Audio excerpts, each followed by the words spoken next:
Ya, selamat pagi. Kalau kefir sudah lama mengajarkan ya. Susu binatang, kambing bagus. Kalau susu sapi ya kalau yang ada kolesterol ambil yang non fat atau low fat. Kalau non fat nanti bagian beningnya ini namanya W akan lebih banyak ya. Ini yang di bawah ini bibit kefirnya udah tenggelam ya. Ini atasnya yang putih curd atau lemaknya. Nah, sekarang yang saya mau tunjukkan adalah water kefir. Tapi karena saya nggak suka gula pasir, saya bikin water kefir nggak pakai F1, F2. Kan ada yang F1-nya water kefir dikasih gula ya, udah jadi probiotiknya, terus dikasih buah ya. Jadi supaya buahnya diekstrak vitamin, fitokimia, enzimnya. Tapi kalau saya enggak ya. Saya langsung buah, karena buah itu juga banyak gulanya, karena pada dasarnya makanan dari mikroba probiotik itu gula. Nah ini kali ini buahnya mangga ya.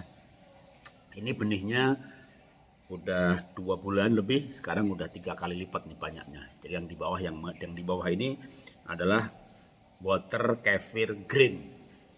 Menariknya itu ini saya nggak pernah aduk-aduk ya. Buahnya pertama tenggelam dia bersama di sini.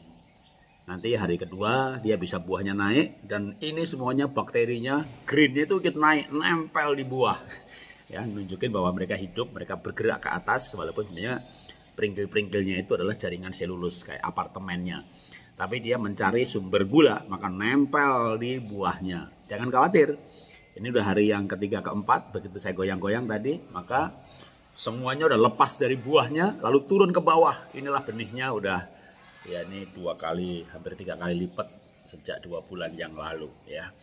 Nah karena saya ada diabetes, saya mau pastikan cairannya yang nanti diminum, ampasnya dibuang ya, ampasnya nyonyot ya. Saya bisa 5, 6, 7 hari, jadi kecut, nggak apa-apa, kecut itu asam organik. Dalam tubuh kita misalnya metabolisme glukos ya, menghasilkan ATP, itu nanti hasil pecahannya itu ya asam laktat. Yang sebenarnya itu bisa dipakai kembali oleh tubuh untuk metabolisme selanjutnya. Jadi jangan khawatir misalnya minum asam nanti pH-nya turun. Tubuh kita itu ajaib, bisa mengatur keseimbangan asam basa untuk di ideal 735, 745. Dengan kita berolah nafas, oksigennya banyak, maka darahnya alkali, dengan metabolisme yang bagus, maka asam-asam organik pun dipakai untuk berbagai macam sintesa dan metabolisme ya. Jadi dari glukos menjadi ATP, nanti ada asam laktat yang dihasilkan. Nah, asam laktat dan juga ada bakteri asam laktat. Bakteri asam laktat itu juga termasuk untuk mengatasi misalnya orang yang minum susu kentut gitu ya. Itu karena sebenarnya laktos intoleran.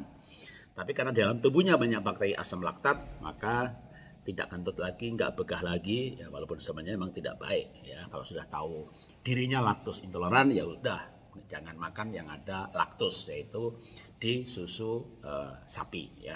Nah, balik ke ini namanya saya sebutnya water kefir. Ya sebenarnya orang bikin water kefir kan air kasih gula, kayak bikin kombucha ya, air kasih gula lalu fermentasi maka mikrobanya berkembang biak. Ya berarti itu minum probiotik ya. Tapi kan saya tidak mau hanya minum probiotik. Saya mau minum vitamin, fitokimia, antioksidan yang ada di buah-buahan. Tapi saya nggak mau gula yang ada di buah-buahan, ya, baik itu sukrusnya maupun fruktosnya.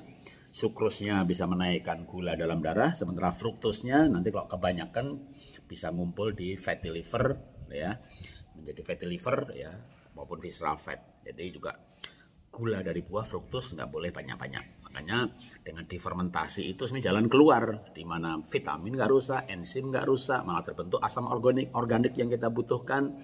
Lalu gulanya menjadi rendah. Kalau fermentasinya 5, 6, 7 hari, maka bisa dites dengan alat untuk mengukur gula ya, fraktometer.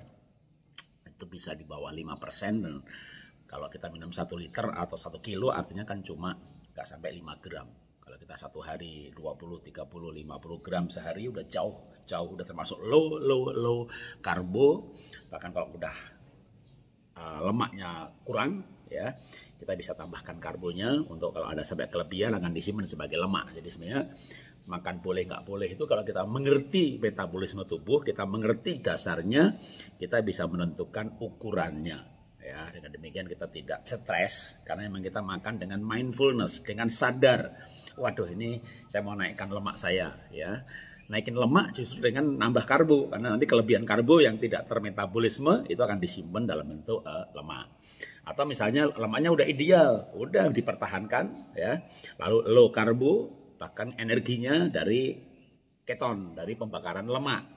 Maka kita makan lemak-lemak yang baik seperti apukat, VCO, omega 3. Tapi sekali lagi kita juga butuh yang namanya probiotik. Kita butuh antioksidan, kita butuh fitokimia. Tapi bagaimana dapat itu semuanya dengan low karbo, maka memfermentasi karbohidratnya adalah sebuah langkah yang menurut saya bijaksana, bahkan pintar, ya, smart.